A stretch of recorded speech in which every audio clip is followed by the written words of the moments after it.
Hello! Bienvenue à mon 159e jour d'interview de femmes merveilleuses.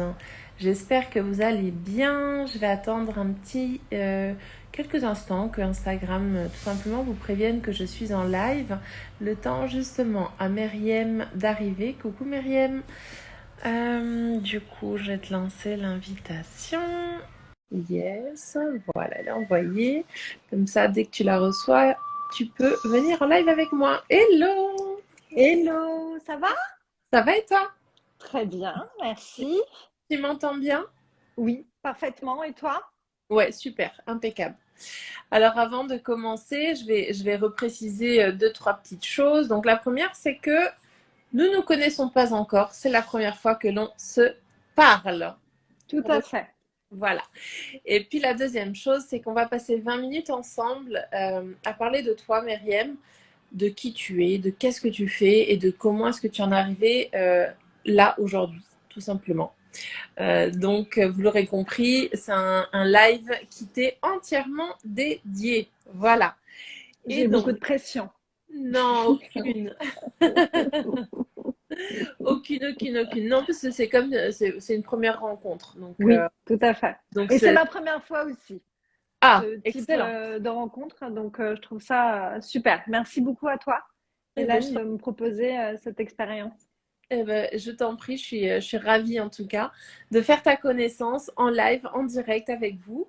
Et puis n'hésitez pas, si vous avez des questions à poser à Myriam tout au long de la conversation, vous pouvez les poser dans le chat, elle y répondra. Voilà. Donc si tu es OK avec ça, ce que je te propose, c'est de venir nous dire un petit peu qui es-tu. Alors, je m'appelle Meriem, j'ai 41 ans, je suis mariée, oui. Tu l'as fait. Pourquoi? Oui. Ouais, je l'ai fait plus tôt. Je pensais que tu en avais 20 et quelques.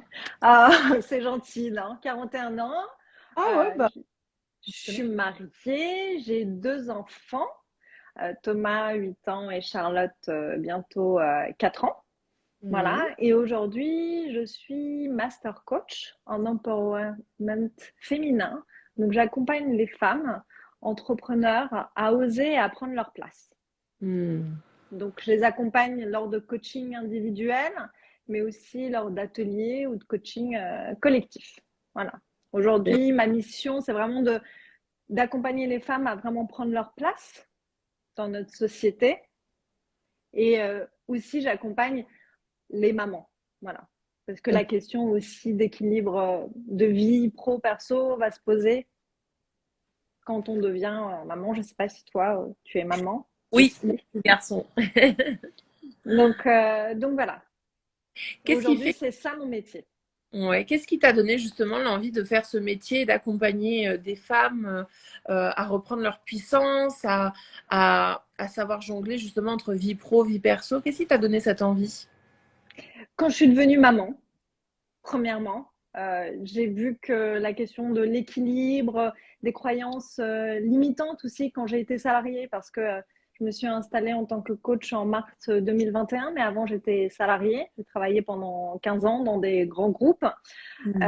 Et donc la question de l'équilibre et de la position de la femme en entreprise, c'est pas vraiment posé. En tout cas, j'étais tellement conditionnée en fait par mon éducation et la société que les femmes avaient peut-être une position par rapport aux hommes. Enfin, donc je me limitais en fait. Et Mm. je jette la pierre à personne parce que je pense que je suis autant fautive que la société en elle-même. Et aujourd'hui, j'accompagne les femmes à prendre le pouvoir. Ça fait un peu féministe, mais c'est pas. Enfin, bien sûr que je suis féministe, mais dans le sens noble du terme, c'est-à-dire prendre leur pouvoir, prendre le pouvoir d'elles-mêmes en fait, et se donner Ouais. le choix en fait, le choix bah, d'accepter par exemple, de rester à la maison et de s'occuper des enfants, ou de travailler mais sans culpabiliser alors qu'on a des enfants. Euh, Ne pas culpabiliser aussi, de ne pas vouloir rester pendant 12 heures au travail. Et même si on n'a pas d'enfants, avoir droit aussi à une vie personnelle. Donc, être en ligne avec ça. Donc, quand j'ai eu mon fils J'ai eu le déclic en fait, parce que je me suis rendu compte que travailler 12 heures quand on a un enfant, en fait, ah ben, c'est compliqué. Même si on a un super mode de garde, ben, Ouais, il faut quand même, parce que 12 heures, ça fait beaucoup. ouais. J'habite sur la région parisienne. J'ai vu que tu étais sur Paris, toi, en ce Oui, moment. je suis Oui, arrivée tout à l'heure. oui. Donc, à Paris, T'as reconnu faire... le ciel, hein, c'est ça? Oui, tout à fait. Parce que moi, j'ai quitté la Suisse, il faisait grand beau, hein, je tiens à le Ah, c'est préciser. vrai. Ah oui. Voilà. Donc, à Paris, pour faire ben, 10 km, tu mets 1 heure et demie. Ouais. Voilà, c'est ça la vie. Donc, 1 heure et demie de transport, 1 heure et demie retour avec un enfant, c'était plus possible. Mais bon, comme j'ai grandi ben, avec la croyance qu'il faut rester dans une société, faire toute sa carrière dans cette société, que c'est la sécurité et que on ne peut avoir que la sécurité comme ça. Donc, je me suis auto-persuadée, même si je voyais que j'allais pas bien, parce que aussi pourquoi j'allais, enfin, j'avais un enfant, j'étais mariée, j'avais une bonne situation financière. C'est pas normal de pas être, entre guillemets, enfin, de sentir qu'il y a quelque chose qui va pas. Mm. Donc voilà. Et puis ensuite, j'ai eu ma fille en 2018. Et là, en fait, elle m'a donné le courage, en fait. Le déclic, mon fils. Et ma fille, c'était le courage. Le courage, ben voilà, d'aller au-delà de mes peurs. J'ai eu très peur. Je me suis posé 1 millier de questions. Et puis, quand j'ai pris ma décision, en fait, la peur est partie. Mm. C'est ce que j'ai appris, en fait. C'est que tant qu'on ne fait pas les choses, tant qu'on ne passe pas à l'action, en Mm. fait, la peur reste. Complètement. Et quand on passe à l'action, elle disparaît. Bon, il y a des nouvelles peurs qui arrivent, mais on crée sa confiance, en fait. En passant à l'action, tu crées une confiance. Et d'où, en fait, l'envie d'accompagner les femmes à passer à l'action. Mm. Excellent. Excellent. Et justement, tu nous partageais juste avant que, avant d'être donc d'avoir créé ta société, tu as travaillé dans des grandes structures, dans des grosses boîtes. Justement, c'était quoi ton parcours avant de devenir coach et pourquoi est-ce que tu es devenue coach? Alors, mon parcours, j'ai fait une école de commerce parce que ça ouvrait à tout. Voilà, c'est un peu ça. Ça m'a beaucoup servi parce que j'ai rencontré mon mari. Donc voilà, ça c'est déjà une super chose. Et puis ça m'a mis voilà dans le comment dire en plus Sur les euh, oui sur les rails. Et pourtant moi j'avais pas des parents qui me poussaient à faire des études enfin pas forcément, mais j'ai pour revenir à la genèse, mon père est algérien et ma mère est autrichienne. Et ils sont arrivés à Paris, donc ils étaient diplômés dans leur pays, mais pas forcément en France. Hmm. Donc, on n'a pas vécu, voilà, dans des super, voilà, on était en HLM, voilà. Et c'était assez conflictuel à la maison, on va dire. Donc, j'ai fait l'association. Je m'en rends compte maintenant, bien sûr, que j'associais le bonheur et la sérénité familiale avec donc les études et l'argent. Et donc, mon objectif, c'était de faire des grandes études, de rentrer dans une grande structure, voilà, avoir un poste.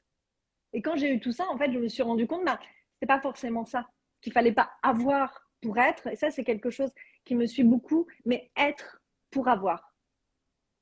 Il faut être d'abord, et puis ensuite on a. Mais on ne devient pas parce qu'on a une belle voiture, un bel appartement, un bon sac Louis Vuitton, Hermès et compagnie. Donc voilà, ça c'est optionnel, c'est cool parce que l'argent c'est bien aussi. Il faut pas non plus, voilà.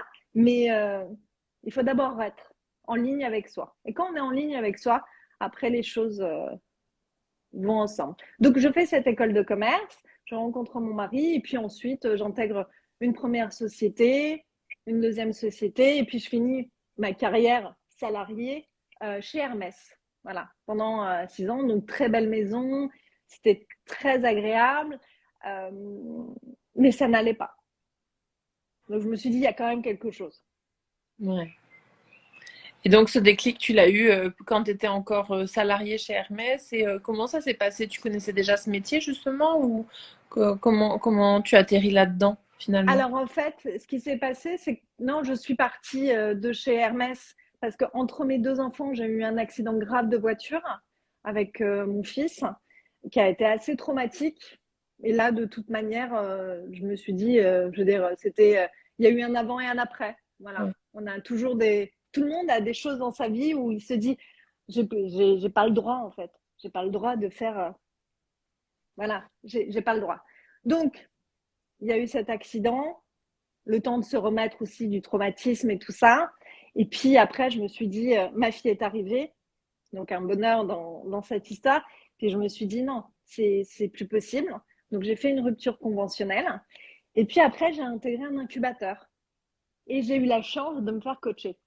Hmm. Et c'est comme ça que j'ai découvert le métier de coach. Ok. C'est intéressant. J'aime bien savoir comment est-ce que on atterrit dans ce milieu parce qu'on a tous, voilà. Moi, je connaissais pas le coaching avant de me faire accompagner. En fait, c'est un peu comme toi, c'est-à-dire que moi, le développement personnel, je le voyais dans les librairies, dans le rayon ésotérique, et je disais, mais c'est pour les perchés, ça. C'est Mmh, moi, j'y vais pas, hein, c'est pour les perchés. Moi, je vais dans un autre rayon. Et, tout euh, à et, fait. et en fait, une fois que tu te fais accompagner la première fois, sans attente, hein, parce que moi, j'avais zéro attente, je savais pas ce que c'était. Bah là, tu découvres un monde, quoi. Mmh, tout à fait. J'en profite juste pour faire un énorme bisou à Julie qui nous regarde. Merci beaucoup, Yes, Julie. yes. Effectivement, j'ai vu vos commentaires, je vous ai mis, je vous les ai likés, mais je les ai pas lus à voix haute aujourd'hui. Mais ok, et quel message tu aimerais faire passer justement aux personnes qui sont là en live avec nous et qui nous regardent? Et d'ailleurs, si vous avez des questions, n'hésitez pas à les poser à Myriam, hein. Quel message tu aimerais faire passer aux personnes qui aussi regarderont en replay? Le message, alors, il sera destiné à tout le monde, mais plus particulièrement Mhm. aux femmes, de leur dire qu'on a le choix, en fait, qu'on a le choix de notre vie. C'est pas forcément facile. Euh, j'ai fait un reel dernièrement sur trois choses qu'on est en mesure d'influencer, en fait. Et nous, parfois, les femmes, on a envie de changer les autres, parfois notre compagnon, ou de vouloir essayer de, les, de les modeler à notre Modéré, image. ouais. Ouais, tout à fait. Et que les trois choses qu'on peut changer dans sa vie, ça va être vraiment ses pensées. Ses pensées à quoi? Qu'est-ce qu'on se dit régulièrement dans sa tête? Donc, c'est important d'avoir un discours positif, voilà, de s'envoyer aussi des mots positifs. Ses émotions, en fait. J'aime beaucoup la communication non violente. Je ne sais pas si tu es, voilà, si tu suis un petit peu ça, mais dans la communication non violente, la technique qui s'appelle OSBD, c'est l'observation de ses sentiments, l'expression de ses besoins et faire une demande à l'autre. Voilà. Et d'observer ses émotions parce que les émotions, elles nous sont propres, en fait. Mhm. Elles n'appartiennent pas à l'autre. Donc Tout à fait. ça, sur ces émotions, on peut aussi agir. Et troisième chose, sur ses actions. On a le pouvoir sur ses actions. Voilà. Et pour moi, c'est sur ces trois choses qu'on peut réellement agir. Sur le reste, je Mhm. dirais, on perd son temps, on perd son énergie et notre force à nous tous et à nous toutes, en fait, c'est l'acceptation. Accepter que on ne peut pas tout changer, changer les autres, les événements, on ne peut pas forcément les changer, mais sur ces trois choses, on a des leviers. Et quand tu comprends ça, en fait, euh, pour moi, une valeur qui est très forte, c'est la liberté. Et moi, ça m'a rendu libre, en fait. Mm. Et la liberté, pour moi, c'est pas faire n'importe quoi quand on veut. Enfin, moi, je me sens libre alors que j'ai des enfants, alors que j'ai un mari, alors que j'ai des impôts à payer, et tout ça. C'est dans la tête, en fait. Mhm. Être libre aussi. C'est pas forcément faire ce qu'on veut. Ouais, entièrement d'accord avec tout ce que tu viens de dire. Et d'ailleurs, j'ai vu ton reel au passage. Oui, d'accord. Voilà. C'est pour ça que je savais de quoi tu me parlais, parce que je l'ai vu Oui. avant le live. Donc, et de se faire confiance. Et ou si c'est facile à dire de se faire confiance, ça veut dire quoi? De regarder comment on peut se faire confiance, de regarder le chemin parcouru, de regarder parfois quand on a peur ou on hésite à faire quelque chose, mais de regarder derrière, qu'est-ce qu'on a déjà, Mm. d'où je viens, qu'est-ce que j'ai déjà fait. On a tous fait des choses qui nous ont rendus fiers, qui nous ont apporté de la gratitude. Donc, regarder ça et prendre ça comme une bourse et qu'on remplit à chaque fois pour aussi se donner de l'amour. Parce que si on ne donne pas de l'amour, on peut en recevoir, mais on sera plus on s'aime, mieux on peut recevoir l'amour des autres. Ouais, complètement, complètement, complètement. Merci en tout cas pour nous avoir partagé qui tu es et qu'est-ce que tu fais et ton parcours également. On arrive gentiment à la fin du live, tu vois, ça passe toujours très... Déjà, Ouais, ouais, ça passe vite.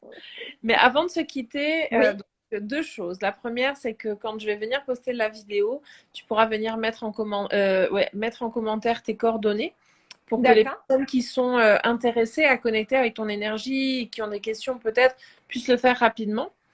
Et en deuxième chose, c'est que je vais te demander, si tu es OK, de nous partager trois personnes qui t'ont inspiré à devenir la femme que tu es devenue aujourd'hui, justement. Et tu pourras venir les taguer également en commentaire. Voilà. D'accord. Là, donc, il faut que je te dise les trois personnes, c'est ça? Ouais, trois Ouais. personnes, trois livres, trois inspirations qui t'ont aidé en fait à cheminer jusque là où tu en es aujourd'hui. En fait, ça peut être des formateurs, ça peut être voilà, des bouquins dev perso, enfin peu importe.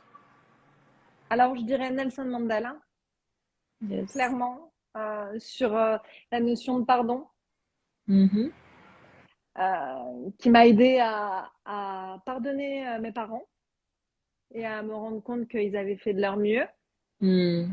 Et ce qui m'a libérée aussi en tant que maman, bien Ouais. sûr. Un livre qui m'a beaucoup marqué, alors c'est de Stephen Covey, Les 7 habitudes des gens qui réussissent tout ce qu'ils entreprennent. Ok. Il y a 7 clés dedans qui sont juste incroyables et qui parlent, je parle rapidement d'une notion qui est son cercle d'influence et le cercle de non-influence. C'est ce qu'on disait tout à l'heure. Qu'est-ce que je peux changer? Qu'est-ce que je ne peux pas changer? C'est Et quand ça. tu conçois ce que tu peux changer, tu prends ton énergie que tu mettais à l'extérieur pour la remettre à l'intérieur et tu grandis et tu te rends compte qu'en fait, avec le leadership ou le fait de montrer l'exemplarité, tu peux accompagner les autres au changement.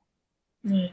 Donc c'est une façon aussi de voilà d'accompagner les autres au changement et de leur montrer la voie. Après, ils font ce qu'ils veulent, ils te suivent ou ils te suivent pas, mais en tout cas, tu fais la démarche.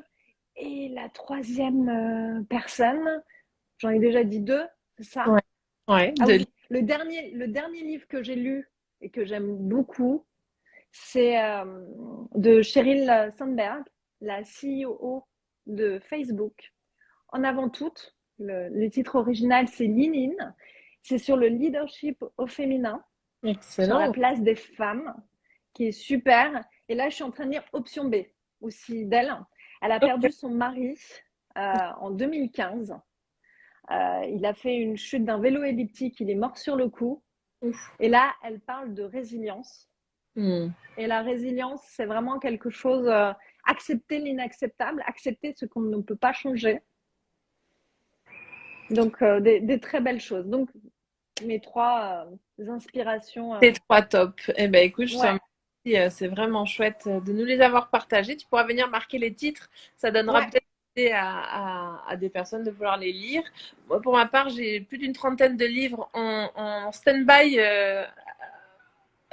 à lire. Donc, je vais encore pas m'en rajouter parce que j'adore. Là, je suis venue 5 jours à Paris. J'ai 3 livres dans ma valise. Donc bon, mmh, pas dit que je les lise les trois, mais en tout cas, je commence beaucoup de livres et puis je les lis à mon rythme. Il y en a que je finis en 2 jours et pareil. d'autres en 10 mois. Donc voilà. Pareil, pareil. Et juste une petite chose, moi j'ai commencé à faire du numérique, du papier et de l'audio.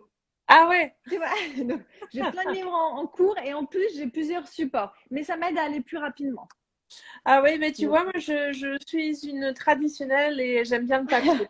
Je n'arrive pas à adhérer au numérique ni à l'audio pour les livres. Voilà. En tout cas, je te remercie beaucoup, Myriam, pour ce joli moment de partage. Merci à vous d'avoir merci. été là. On vous fait des bisous aussi. Et puis, bah, merci. Je vous souhaite une belle après-midi. Pour ma part, je vous dis à demain. Et je ne sais pas si tu voulais dire un petit mot de la fin. Non, merci beaucoup encore, Hélène, pour ce moment très, très agréable. Eh ben, je t'en prie. Et bon séjour à Paris. Merci beaucoup. Je vous souhaite une belle après-midi. Je vous embrasse Bye. très fort. Ciao, ciao.